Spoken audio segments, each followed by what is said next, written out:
ముద్రగడ పాదయాత్రకు line clear అయింది. ముద్రగడ తలపెట్టిన పాదయాత్రను ఆపాలంటూ వేసిన పిటిషన్ను కోర్టు విచారించింది. పాదయాత్ర చేస్తే శాంతి భద్రతలపై హామీ ఇవ్వలేమంటూ ఏపీ అడ్వకేట్ జనరల్ కోర్టుకు వివరించారు. దీనిపై స్పందించిన కోర్టు ప్రతి పౌరుడికి నిరసన తెలిపే హక్కుందని, శాంతి భద్రతలను పరిరక్షించాల్సిన బాధ్యత ప్రభుత్వానిదే అంటూ కోర్టు ఆదేశాలు జారీ చేసింది. తదుపరి విచారణను 2 వారాలకు వాయిదా వేసింది.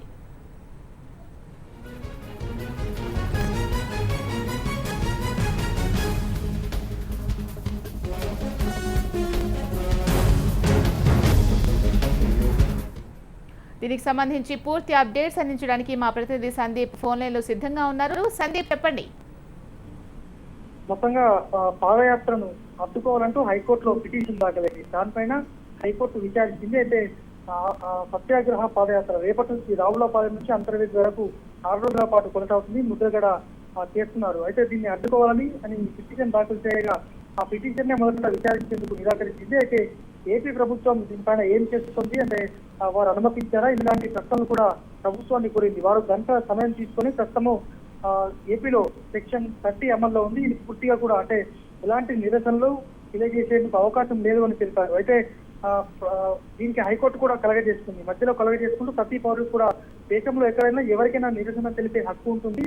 అయితే దాన్ని ఈ సందర్భంలో నిరసన తెలుసుకున్న సందర్భంలో ఏదైనా జరిగితే దానికి ప్రభుత్వాలే బాధ్యత వహించాల్సి ఉంటుంది. దానికి ఎక్కడికక్కడ పోలీస్ శాఖ అప్రమత్తంగా ఉండాలంటూ హైకోర్టు సూచించింది. అయితే శాంతియుత నిరసన అయితే పర్లేదు, కానీ ప్రభుత్వం కోరంటే ప్రభుత్వంతో కాదంటే చెప్పండి, మేము హైకోర్టే చొరవ తీసుకొని తీర్పిస్తుందని కూడా ఈ సందర్భంగా హైకోర్టు ఒక కీలక వ్యాఖ్య చేసింది. అయితే పోలీసుల పరంగా ప్రభుత్వం నుంచి పూర్తిగా మేమంతా కూడా సిద్ధంగా ఉన్నాము. ఈ యాత్రకు సంబంధించి అనుమతి లేనప్పటికీ శాంతియుతంగా జరిగితే అంటే మేము అన్ని రకాల సెక్యూరిటీ ఏర్పరచగలుగుతామని చెప్పింది. అయితే ఈ యాత్ర నేపథ్యంలో గతంలో జరిగిన సంఘటనలు కూడా తుని సంఘటనలు కూడా ఈ సందర్భంగా ప్రభుత్వం హైకోర్టుకు చెప్పింది. అయితే ఆ దర్యాప్తు ఎంతవరకు వచ్చింది, ఆ నిరసన సమయంలో జరిగిన దానికి ఎవరైనా అరెస్ట్ చేశారని కూడా ప్రశ్నించింది. అయితే దానికి సంబంధించి ఇంకా ఇన్వెస్టిగేషన్ పెండింగ్ లో ఉంది, ఇంకా దర్యాప్తు కొనసాగుతుందని కూడా తెలిపారు. మొత్తానికి ఈ పిటిషన్ అంటే ముద్రగడ పాదయాత్ర ఆపద్వార పిటిషన్ ను హైకోర్టు మొదట తొలిపుచ్చేందుకు ప్రయత్నించిన తర్వాత పరిణామాలు ఎలా ఉంటాయనే దానిపైన మరొక 2 వారాల్లో విచారణ చేపడతామంటూ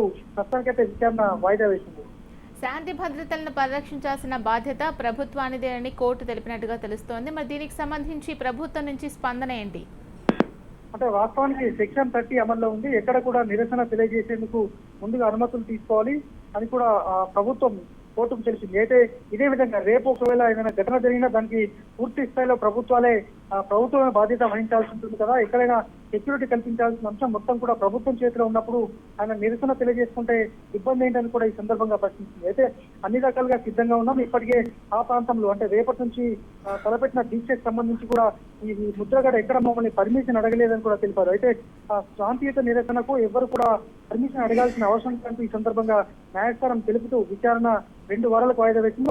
ఇప్పుడు ఏదైనా రేపటి నుంచి జరిగిన పాదయాత్ర సందర్భంగా ఏదైనా ఘటన జరిగితే దానికి ఇటు పోలీసులు అలాగే ఇటు వీరంతా కూడా ప్రభుత్వం వివరణ ఇచ్చుకోవాల్సిన పరిస్థితి ఖచ్చితంగా ఉంటుంది.